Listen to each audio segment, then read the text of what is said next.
Cornelius, Oregon Church of Christ welcomes you. Join us Sunday mornings at Adult Bible Class as we study the book of Romans, where Paul teaches us how to live with one another, honor our government, and above all, remain faithful.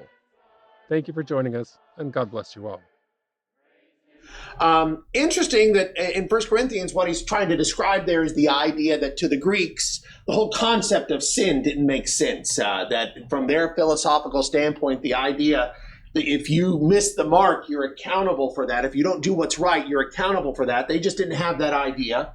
They didn't have an idea of life after death. We see in Acts 17 when they mock Paul for rejecting, they reject what Paul had to say. So that's another point that they struggled with.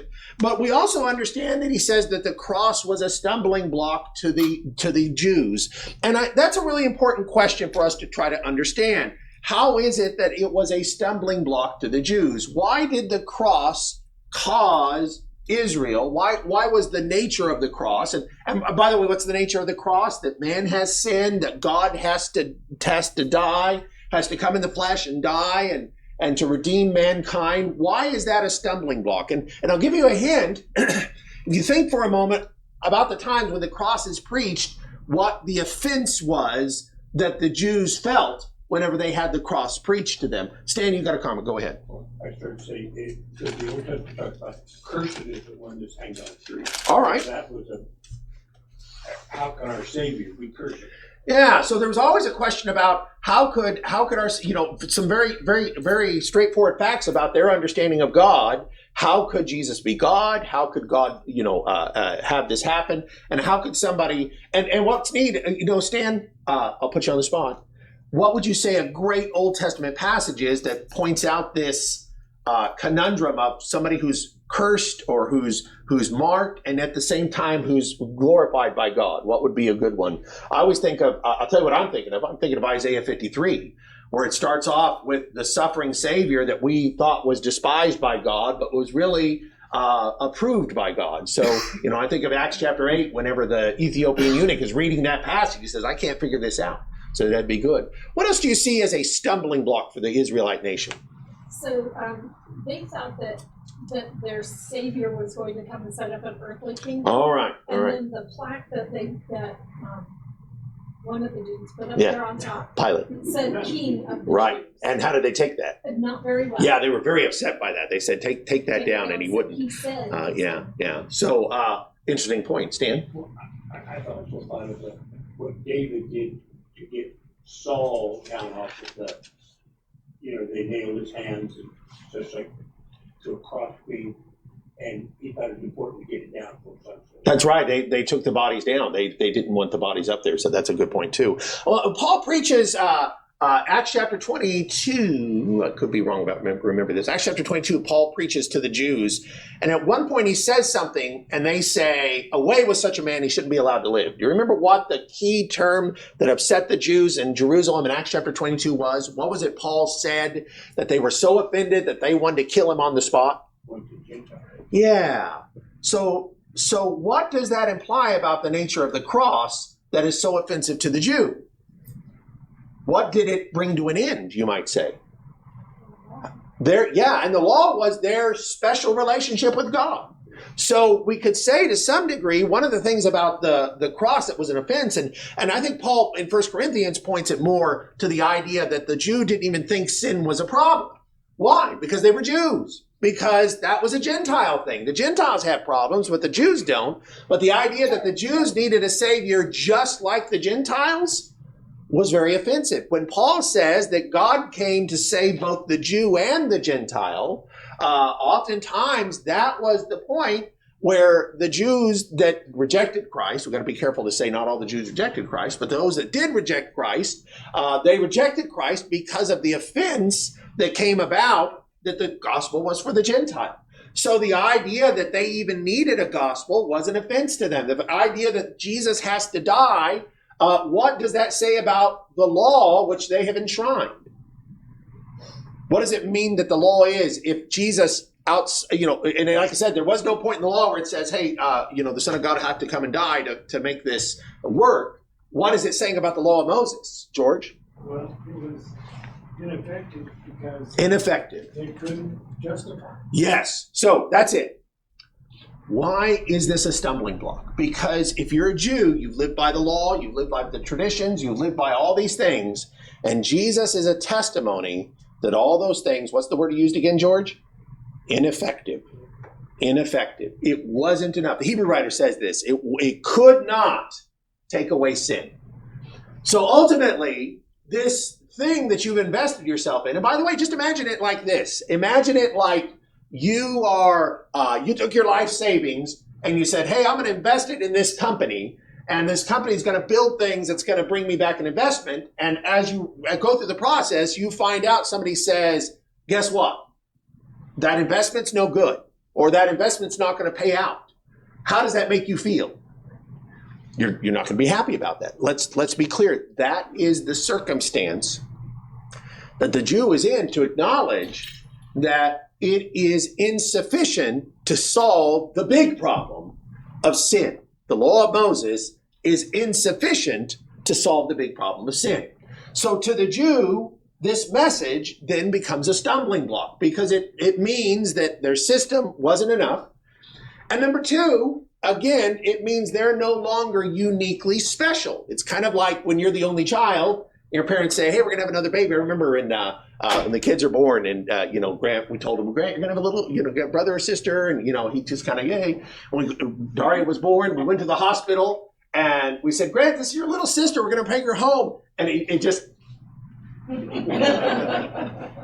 you could tell that he, in his mind, he was thinking, I played along with you guys because I thought this was a fun game, but I didn't think you really meant it, You're no longer the favorite child because you're the only child.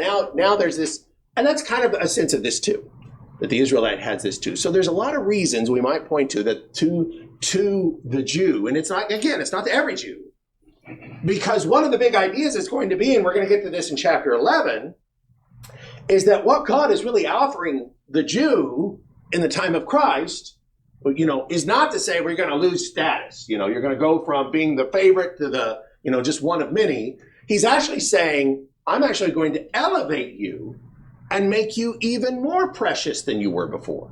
Because that's the nature of the covenant of Christ. There's the covenant of Moses. Moses says this, the Hebrew writer says this well in Hebrews chapter 3. He says, here is Moses. Boy, he was a great servant. But Jesus is, do you remember what he says? What is Jesus that's different? Son. A son. Now, in Moses' covenant, the best you could hope for was to be a good servant. But in Jesus' covenant, what do you have? Adoption by grace as sons. So an idea that's going to come back in chapter 11 is that Paul's going to say, if you're an Israelite, you're not losing something by turning to the covenant of Christ. You're gaining more than you ever had before. You're going from being a servant to being a son, and being therefore an heir, somebody who can receive an inheritance, an heir of righteousness. And it's so much better than you had before. And as I said, there were Jews that understood this. Peter, Paul, James, John. There are a lot of Jews that saw, wow, yeah, it's so much better than that was before. But to those that couldn't leave, they saw the specificity of it. They saw the ritual of it as the thing that they loved. And they're caught up in the idea that those things are what mattered to God, and they didn't. And that's tough. Let me ask kind of a tricky question. I'll have to word this so you read where my mind was. Should the Jews have been caught off, I guess if I say it like this, you know what answer I'm looking for. Should the Jews have been caught off guard by the idea that their system was both insufficient and not really that important to God? Should that have been a shock to them, and I'm kind of thinking of things that have happened in their past, that they would find out that, the temple's not a big deal, or the priesthood's not a big deal, that those were just shadows? Should they have been surprised by that? I see some heads shaking no. By the way, Therina, Jeremiah 25, 11, and 12. That's the verse we were looking for earlier. I'm sorry to interrupt all this to say, it just remembered my mind.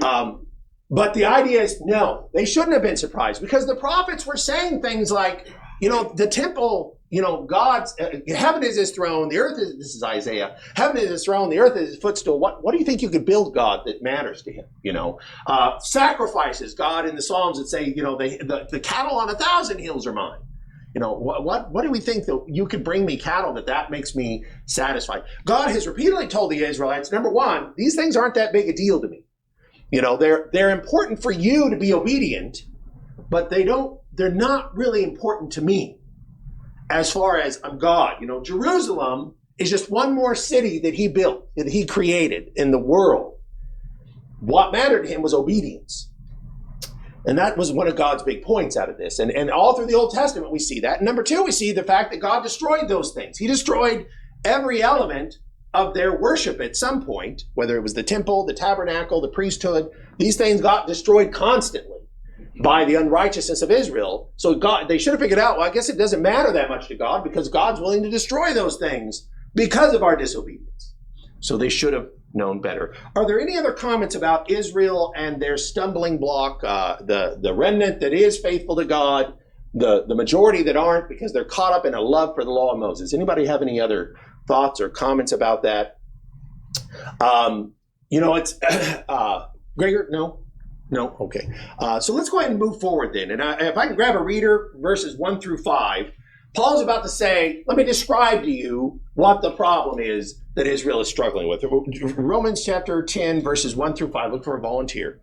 Go, Ryan. Thank you. 1 through 5? 1 through 5. Brothers, my heart's desire and prayer to God for them is that they may be saved. For I bear them witness that they have a zeal for God, but not according to knowledge. For being ignorant of the righteousness of God and seeking to establish their own, they did not submit to God's righteousness. For Christ is the end of the law for righteousness to everyone who believes. For Moses writes about the righteousness that is based on the law, that the person who does the commandments shall live by them. So, here's a really simple, and like I said, I got to be careful to say this is part of what the stumbling block issue is that he's trying to convey this idea that Israel fails because he says, I want them to be saved, first of all. And is there any doubt to that? Paul made a statement earlier, I'd count chapter 9, I'd count myself accursed if they could be saved. That's kind of a Moses statement. Paul always preached to the Jew first, and he always gave them the opportunity first. And, I always think of, to me, the pinnacle of this is in Acts 22, when Jerusalem is in a riot, they're all upset, they're trying to kill him. And Paul says, please give me a chance to talk to them. I tell you what, if I'm downtown Portland and everybody's throwing stuff at me, wanting to kill me, my thought isn't, boy, I want to preach the gospel to these people. My thought is, I want to get back home to Cornelius where people love me and I know them. That's what I would think. But Paul in that moment thinks, no, I have a chance to talk to these people. And I just, I think a lot of us feel this way. If I just say the right thing, some of them will believe, I know that feeling. We all have it from time to time. I can just figure out the right way to say this. So Paul has demonstrated that he has this tremendous love. He says, here's Israel's problem. They have zeal for God. They lack knowledge. Is this a new complaint? Back in the Old Testament, God said, my people are perishing for a lack of knowledge. My people are lost because they don't really know what things are about. And by the way, there is a sense where there's more revealed in Christ than ever before, but I actually don't even think that's necessarily what he has to be talking about. I think he could just be pointing out that they don't even know the law of Moses. Jesus said this a lot. He says, you err because you don't know God or his word. When he was talking in Matthew 23 to the Sadducees, he says, you just don't really understand what God has said all along about being righteous to God. He says, they are ignorant of God's righteousness. They've tried to set up their own righteousness and not submitted to the righteousness of God. Now, that can mean a lot of things, but he goes on to tell us what he means. He means that Christ is and there's a couple of ways you look at this statement. He is the end of the law for righteousness to everyone who believes. Let's jump to that statement. Actually, let's maybe ask a couple of questions about this. What do you think he means? First of all, verse 4 is our big idea here. What do you think he means by righteousness? What is righteousness? Start off there. Being just. We could say being justified before God, standing before God in a righteous way. So to stand before God right, having a right standing before God. You see, I'm trying to play around with these words to give us a sense of this. So first of all, how do we describe the righteousness that's found here? Moses writes about a righteousness which is of the law. The man who does these things shall live by them. What is that righteousness about? What is that right standing about? First question here. How would you describe the righteousness of the law? And since Moses wrote it, he means the law of Moses. What is that righteousness like? What would you say this is? George? The righteousness of law was weak and ineffectual. In order to be justified by law, one must keep the law. That's it. That's it. All mankind sin. Right. So here's the dilemma. The righteousness of the law of Moses existed. You could be righteous under the law of Moses. But what did it require? Perfect obedience. Now, who had it? Only Jesus. As far as we know, and I say this carefully, I could accept the idea that there could have been somebody that did live according to the law of Moses. In fact, you might say if a baby was circumcised on the seventh day and then died in their youth, they very well could be righteous according to the law. So, that could be the case. We have the whole conversation about accountability. But typically, we don't know of anybody other than Jesus in the entirety of the law of Moses who was perfect in the law. Even Moses, right? What's Moses' problem we saw in Numbers? He didn't obey what God commanded. By the way, you think of him striking the rock when God said it. We meet Moses' disobedience in Exodus chapter 3. Or 4. 3. Let's say 4. I actually can't remember for sure. Exodus chapter 4. What was Moses' unrighteousness? What had he not done that his wife had to save his life? He hadn't circumcised his children. That wasn't the law of Moses, but it was the law of Abraham. And he hadn't done it. So even Moses, the guy that wrote the law, didn't keep the law perfectly. The only person that we know of that kept that law perfectly, that was right through the law of Moses, was Christ. And that's a big idea. This is something really important for us to consider, that righteousness that comes through the law was only if you kept that law perfectly. So then, stepping back then in verse 4, Christ is the end of the law for righteousness to everyone who believes. What does that mean? What does it mean to say that Christ is the end of the law for those in that sense? What do you think that means? It was an idea. Tacho? Yeah, so for one thing, Jesus brings the law to an end. Now, kind of important to understand. Tacho, I'll put you on the spot here. Where or when did Jesus bring the law of Moses to an end? On the cross. On the cross. Now, this is super important because it's not just he had the choice to bring the law to an end. Because Jesus was God in the flesh, the covenant was without a question brought to an end at that moment. There was no choice because the death of the one that makes the covenant brings a covenant to an end. This was back in Romans chapter 7, verses 1 through 3. It had to happen. So when Jesus dies, it isn't as though Jesus says, well, now I have the choice to put it away or not. It was done. It was finished. Jesus is one of his last words on the cross. It is finished. It was finished there. It was done. That's one way, and there's more than one way to think of this. That's one way that Jesus is the end of the law. What's another way that Jesus was the end of the law? Sometimes we use the word end, like Tacho used it as bringing something to a stop. But sometimes we use the word the end of something a little differently. George, what you thinking? When you talk about the end of the law being what its purpose was. Yeah. Purpose was to bring the Jews to Christ. Yes. So George uses it the second way we want. We would say that Jesus, we would say the end of the law. We might say the point of the law. That Jesus was the point of the law. What does the law do in its laws? Like, we talked about this Wednesday night. We talked about all the feast days. And we said all the feast days point where? Do you remember? We said all the feast days actually point to the Lord's Supper.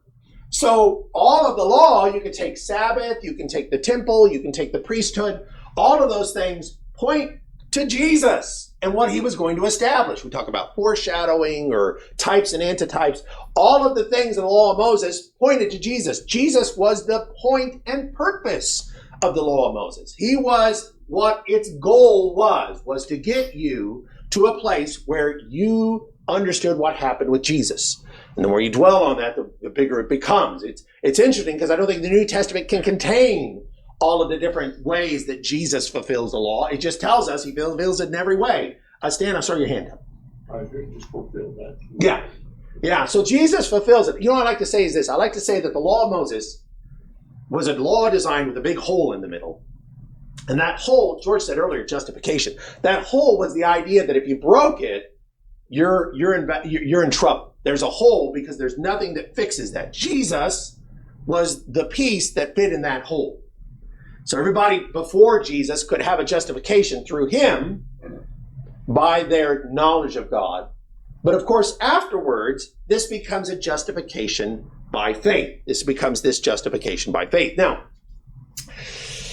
what characteristics of the covenant of Moses, can I say this? The covenant of Christ is totally by faith. Wednesday night, the invitation, we read Jeremiah 31, where he said, I'm going to make a new covenant with the people. And he says, this one's going to be different than the old covenant.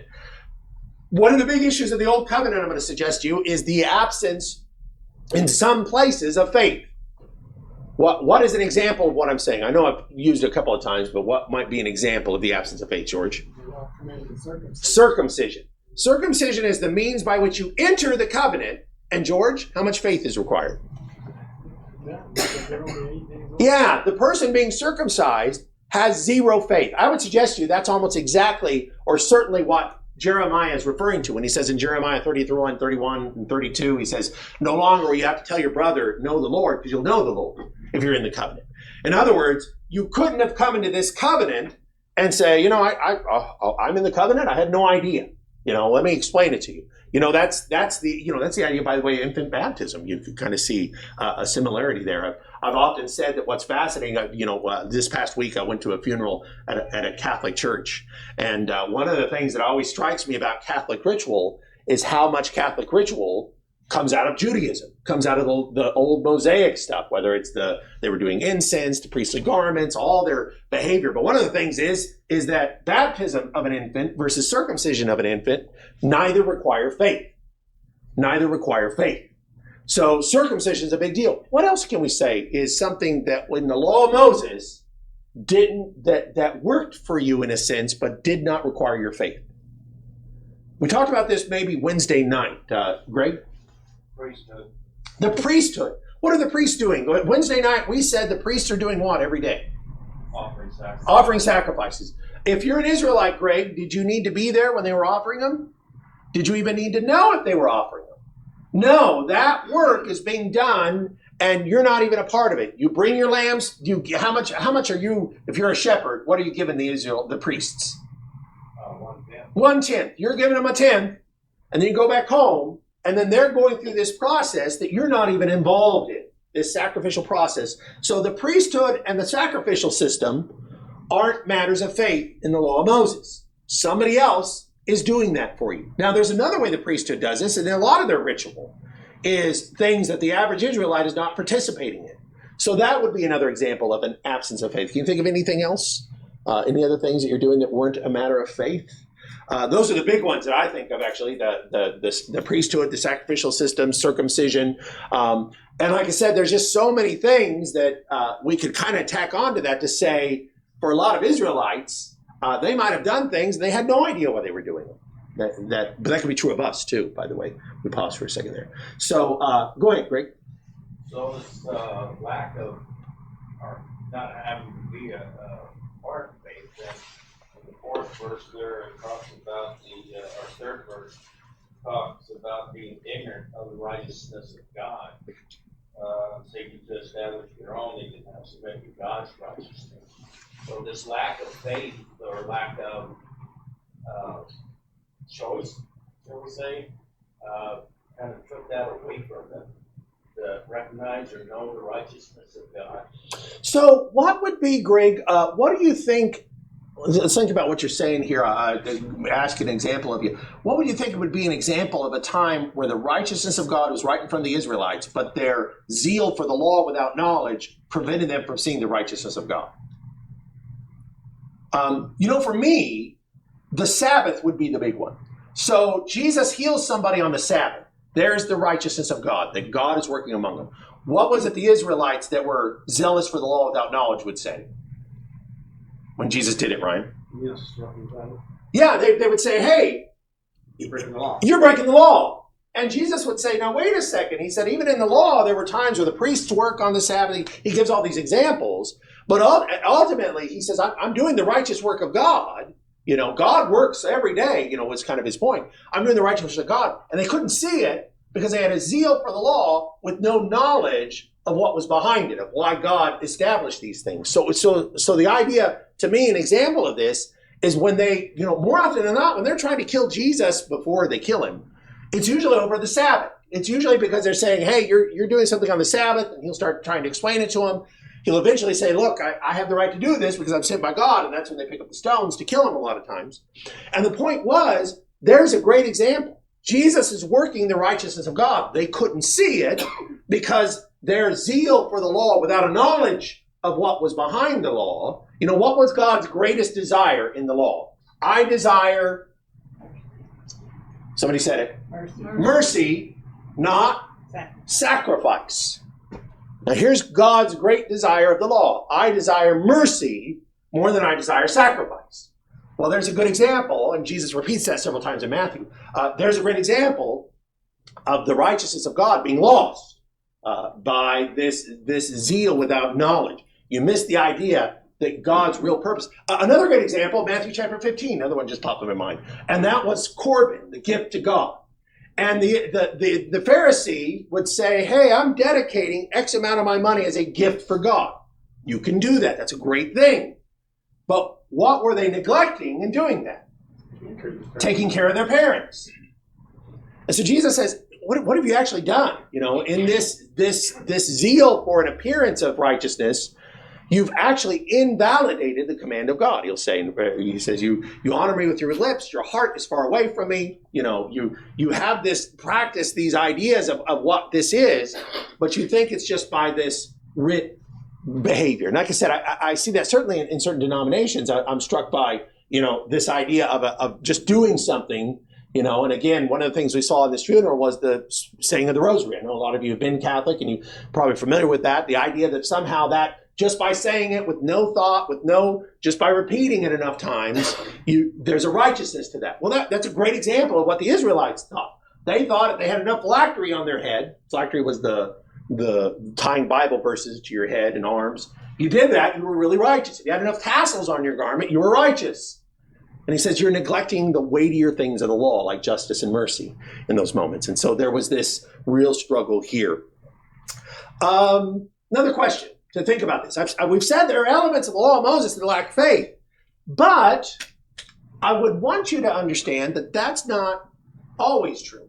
So, for example, where are there elements of the law of Moses that actually required a great deal of faith, or were, you know, things that they had to trust in God, that faith would be a part of that? What were those elements like, Stan? I thought of Abraham that before long, just walking around the city of Jericho.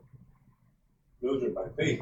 Well, that's a fantastic example. You know, kind of tricky to say whether or not that's the law of Moses in play because it was a special command, but certainly their conquest was part of the law of Moses, and the way they were to go about that conquest was very specific to them. So I think the conquest in general is a great example of the law of Moses, of a faith in this principle of doing certain things, you know. So that's good. What else might be one, George? Okay, again, a promise that you see, and again, I really see the conquest as being a great place for this because, you know, again, it required you to say, if God is with us, and by the way, a lot of the promises to the land of Israel where God said, if you do this, then I'll take care of certain things. Let me use an example of that. There's a king named David, we know David, who blunders in a big way before God, not Bathsheba, but the other time, where he takes a census. What was the problem there? He was trusting his own strength and army, and God had said, I don't want Israel trusting an army. I want them to trust me. So don't work on an army. You know, you have King Hezekiah, by the way, who's the opposite, who has no army and resists the Syrians based purely on his faith, and God delivers Israel in that moment in a profound way. It delivers Jerusalem. because of faith. But God wanted them to trust him for, number one, deliverance from enemies, and number two, for the land. That the land would produce as long as they trusted him. Three and I were just talking earlier about the seventh year that they were supposed to let the land lie fallow. And I kind of think that like the Sabbath day itself, in fact, very first day they did on the Sabbath, when the first Sabbath is given, and they were supposed to rest, it sounds like most of them broke it, right? Because what did they go out that morning and do? Look for it. Yeah, they went out collecting manna, and there's no manna, we read about a man that collected wood and had to be put to death. But the point was, it sounds like a lot of them said, well, I don't know that I can trust God not to work one day a week. That required faith to trust that God would provide if you gave him this day in rest. Well, when God was telling them about the land they'd be going to, he said, it will not be like the land of Egypt, where you had to irrigate. They talked about irrigating the ground. If you obey me. But now, what happens? Israel, they're draining the Galilee Sea and the Jordan River because they didn't trust God. Yeah. They become disobedient. So he doesn't send the early and the late rain Yeah. to take care of it. Yeah. So again, and that's a great example of a blessing. Stanley? It's a question about kind of lesson we can also learn from the Israelites' lack of knowledge and their self-dissipation based on the law, obedience to the law. What lesson can we also learn now? Because sometimes we also have some things that we have to do for the Lord based on law and stuff like that. Right. So how can we not be like them? All right. So Stanley's question. Oh, Stanley asked a preacher question because it's one we like to preach on, and it's the idea. So Stanley's question is, how is it that sometimes we're like the Israelites? I'll kind of say it differently. So in other words, the Israelites are doing something, they have zeal without knowledge. How are we like that sometimes? Well, how about in taking the Lord's Supper? What is the purpose of the Lord's Supper? Remembrance of Christ, proclamation of, and a reminder to whom? In fact, the very word communion means a common union. With whom? With each other. So there's three things about the Lord's Supper we always say. We say, number one, it's about this declaration about Jesus' return. He arose on the first day. We celebrate on the first day. We remember his death by the things that we're doing it with, and we take it with our brethren, right? These are the big things we remember. Does the Lord's Supper sometimes become something that we just do? And we think, well, I got to do it. How about this one? And I'm looking around this morning at an audience that I know doesn't do this because you're here this morning right now. How about the people that say, I just got to get in there, take the Lord's Supper, then get out? What's the problem? The problem is you're an Israelite. You've become the idea that you have a zeal to take this, but you don't know what it's supposed to be about. It's supposed to be about being with each other. It's supposed to be about celebrating the fact that we have this common salvation and having this close-knit relationship. And it ceases to be about that knowledge, and it just becomes a ritual. To a lot of people, this just becomes a ritual without any meaning. I just have to do it. I have to take it. I just check it off. It's on a list of mine of things I have to get done. I check it off, and I'm done. That's bad. There's a lot of times where we do things and we don't even know why we do them. I go to church every Sunday. Why do you go every Sunday? I don't know. It's just the day I go, right? That would be a great example. That we don't know why we're here on the first day of the week. We don't know why the first day of the week is special or the authority we have or things like that. We say, why do we take up a collection every first day of the week? What's that about? There's so many things we do that Stanley says are required by the law of Christ.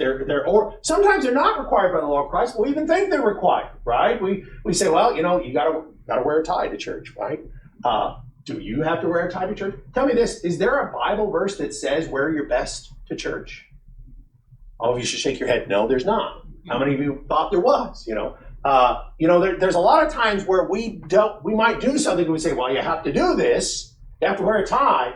You don't have to wear a tie. I wear a tie I like ties, I like putting my mind into certain places with what I wear. I want to demonstrate respect to you as much as to the Lord. Believe it or not, that is a big reason why I would wear a tie, to show respect to you. And the things that I'm saying are being important to me. So I show that by the way I dress. But point is, there's no requirement. Maybe we fall into a trap where we think that. Maybe we fall into a trap. We don't have this struggle because we don't do it. But, a church might say, well, we have to meet twice on Sunday. And if we quit meeting twice on Sunday, we're somehow forsaking the Lord. Is that what the scriptures say? No.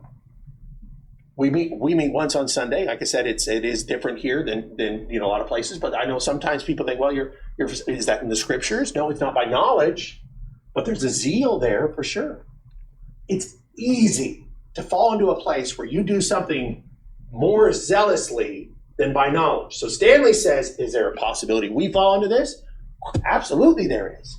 Absolutely there's a very, very common time where we fall into doing things because we're very zealous about doing them, but we don't actually know why we're doing them. We're supposed to be able to give an answer. Somebody walks in and says, hey, why do you guys have no crosses in this building?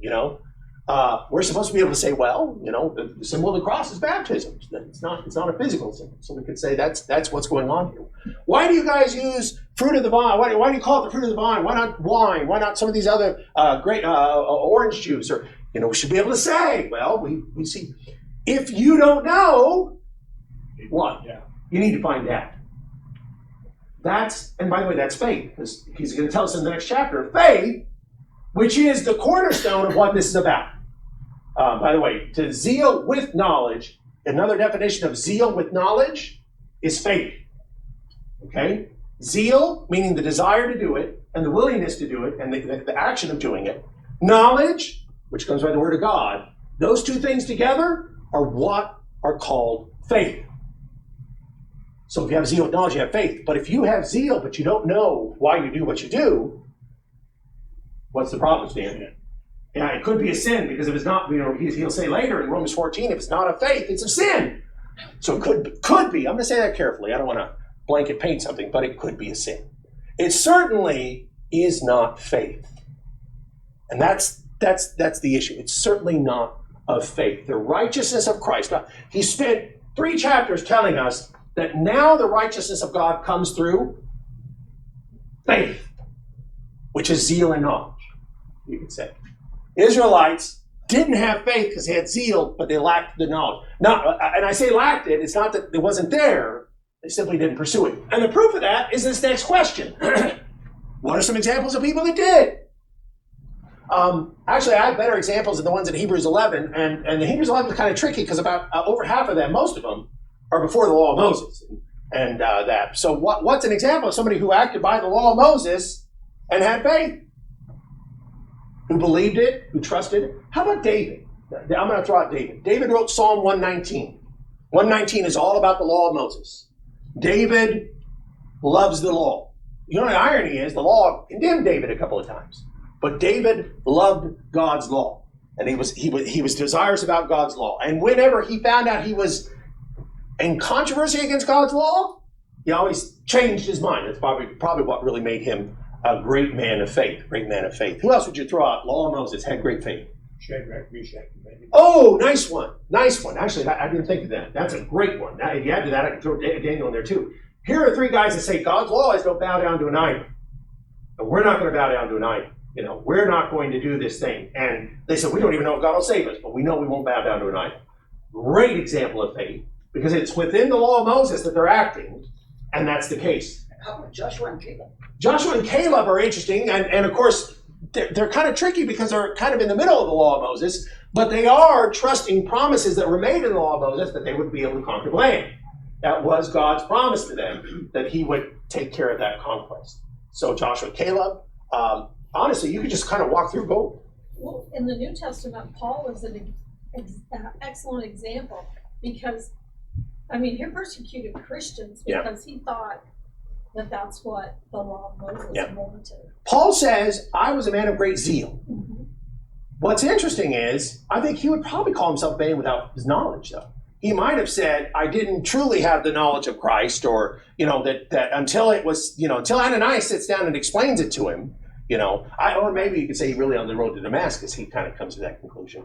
I'm not sure where I would pick that up, but he had the knowledge of the law. he did know the law. So, Yeah. And that was kind of where I was going. Is he did things with zeal, with the knowledge of the law. Yeah. So just like David did and others. Yeah, I think I could see that point. But he was kind of one of those crossover people. Right. He was in the old law and the new law. Right. He really is kind of a tricky one, but he would be an example.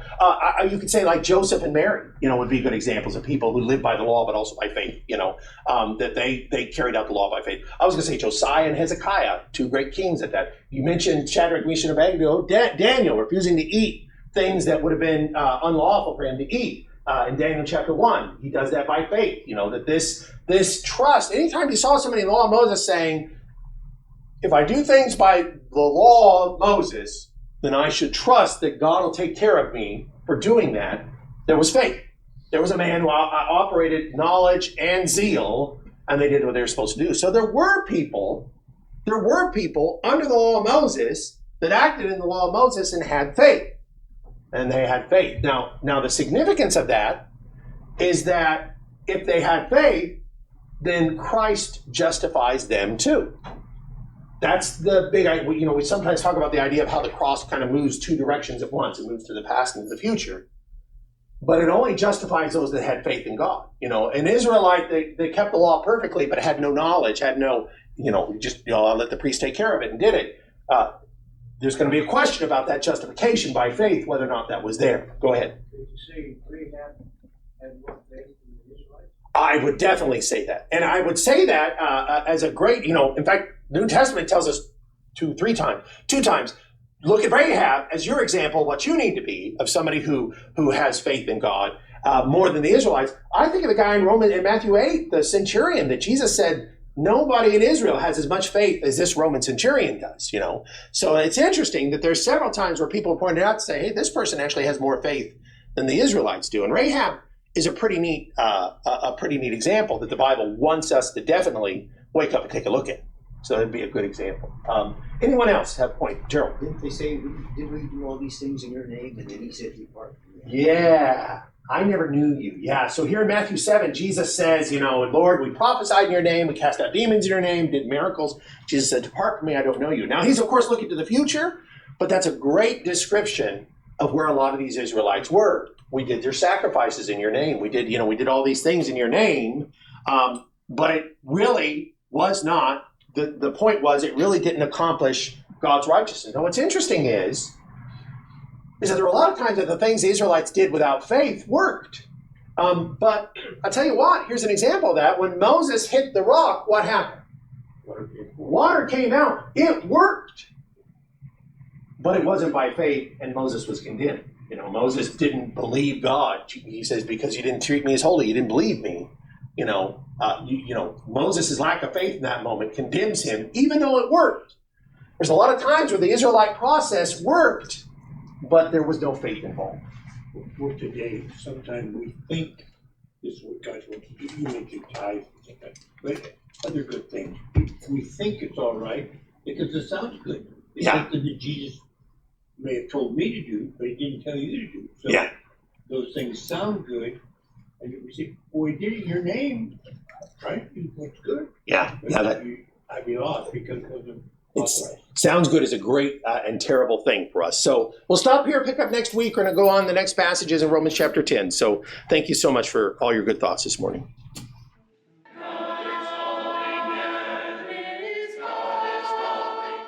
Thank you for joining the Church of Christ in Cornelius, Oregon. We can be found on our website. You can scan the QR code on your screen or the CD you were given, or on Facebook at facebook.com/Cornelius Church of Christ. Thank you, and God bless.